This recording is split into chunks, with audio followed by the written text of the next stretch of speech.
Hello, Dr. Mike here. This is from my Series 2 of Cybersecurity, and this is Topic 13 on Vulnerability Assessment and Risk Management. And it is with Chapter 5 in our new textbook called Risk Management. I'll say this off the bat, the next one, which is on the next chapter, Change Management and Disaster Recovery, Risk Management and Change Management. Those have a lot of overlap. So I'm going to use previous videos for both. I've cut them up so that I try to identify them. You're going to see topics that go back and forth between them. It's just hard not to talk about one without the other.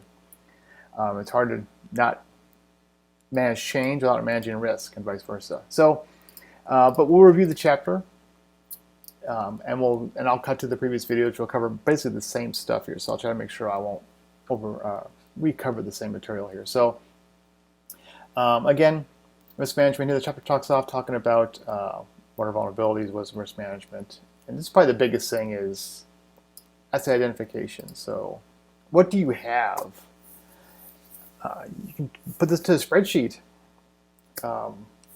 Any IT department should hopefully have some sort of asset management program. They can dump out to you, here's everything we have, all of our servers, everything down to all the monitors and mice and keyboards, whatever. It depends on what level they track that. Threat assessment, definitely you want to have that in there. Think about taking all those assets, put into a spreadsheet, and then just assign a number, 1 to 10 on them. So example, if my keyboard gets lost, stolen, or breaks, let's say I dump coffee on it, probably a risk of 0.1 or 1, because we have more in the back, and get another one, hook it up, you're ready to go. Very little loss of productivity. If our web server goes down, what we use to sell our product on, well, that's a risk of 10 because that's a complete outage. So, and now you can see why the change management, disaster recovery really comes into play with this. So I'm not trying on both. So basically, assessing what you have, just get a number. I guess you can done by committee. It's hard to do things by committee, but it's gonna be hard to agree upon some stuff. No, this should be a 9. It should be an 8. Don't get too hung up on it. Get a number assigned to it and sort that list. And right away, you have the top items you need to address. For those, what are the threats? Natural, fire, flood, electrical outage, criminal, of course, hacking, terrorist threats, accidental threats. So threat assessment takes a while to do. What's the impact if we lost that? Again, it could be money, it could be loss of business. Also, there are intangible impacts.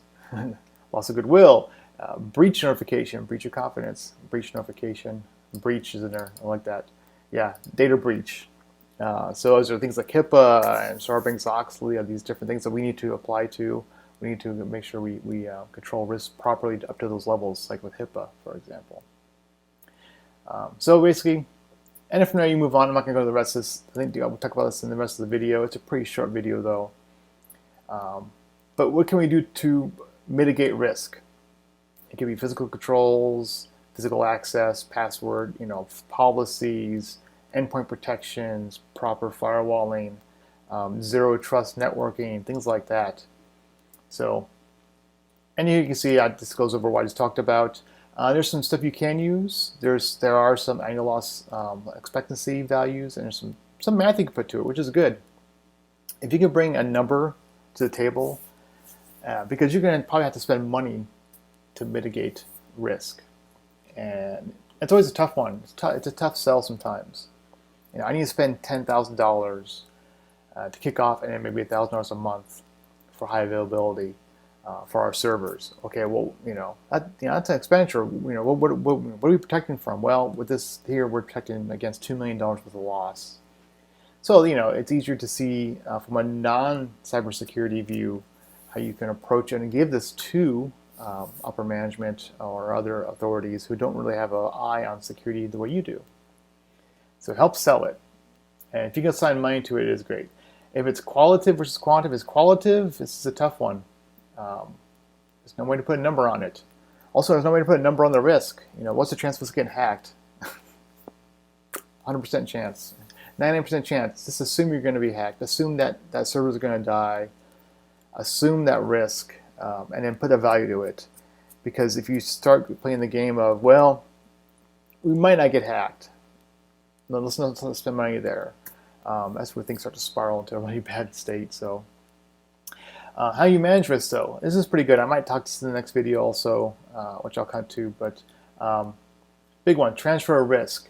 So, an example for here is we don't want to do PCI compliance. We don't want to have to handle credit card payments. We don't want to have to store transactional data from our customers, which is name, address, credit card information. That opens a whole can of worms. We need to both legally be able to meet and just a risk that we don't want to take. So we use a third party, PayPal, Apple Pay, Google Pay. We use some other way for payment to be done for our services. So you see that a lot, and that's why it's easy. We transfer the risk to them. They have all those underlying underpinnings of risk management. Reduce the risk, of course, to placement controls. We talked about that before. And accept the risk. I'll talk about this in the next video, I know for sure. So I'm going to, and of course, CC activity, avoid the risk. Yeah, it's something we don't need. Turn it off. But so again, there's some stuff here with some tools, protein pair charts, Gantt charts. I'm not going to go into those. You can look at that, the chapter. NIST. Again, I know I talked about this at least in the next 2 videos. We're going to break up NIST and SANS. There are some great publications in place you can use to help you prepare a risk analysis, risk avoidance, risk management plans. So you're not starting with a blank slate. A lot of times there's ways you can go and leverage these great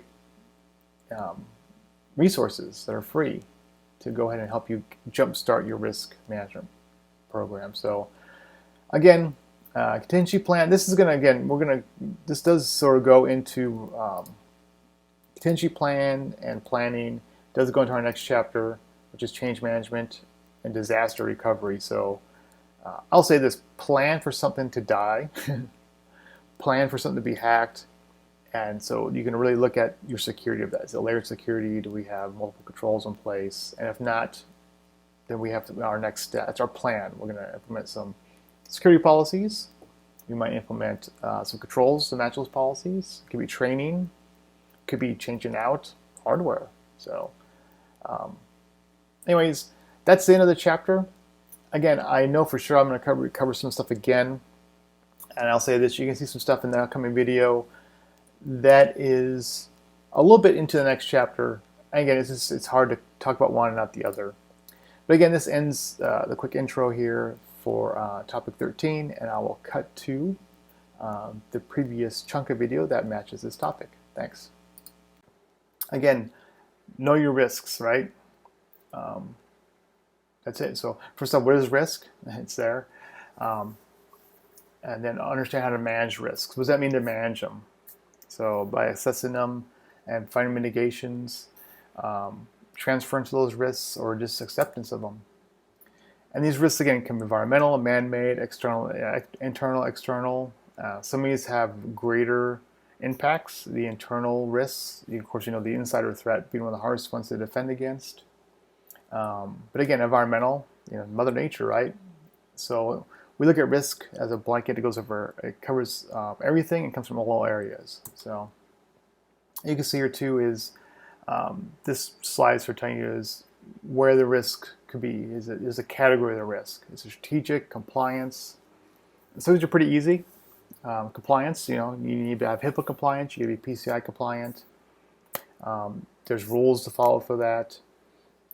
Financial and so on. But there's operational, technical risks, managerial risks.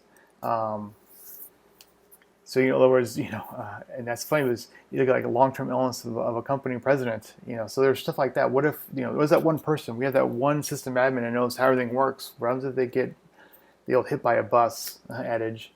So yeah, this goes deeper than just go down to the level of, hey, does our department system administrator, do we know what happens if they're gone? To, what happens if the CIO is kidnapped? So it can really break on a lot of areas here. It goes more than just, we normally see if cybersecurity is, this SQL injection and viruses, fire floods, but there's a lot of areas you got to consider when it comes to this. Talked about this already. This slide really goes back into assessing risk, but also we talked about vulnerability assessment and, of course, business continuity planning, supply chain assessment. If you are dealing with really high security, understanding where your stuff comes from could be part of your risk mitigation plan. So keep that in mind. And of course, testing. This has already been talked about before. Internal testing, pen testing, vulnerability scans, risk calculations, and so on. I'm going to talk about right here is incident management, which we sort of talked about in the previous chapter. But actually, really is one here is change management. This is going to really be the hub of everything. It should be the hub of everything. Your change management, how does it work? So, testing, pen testing, non-intrusive, intrusive. I'm going to go through all this. We've really touched upon these already. Testing should be part of any business continuity, vulnerability assessment, and of course, risk mitigation.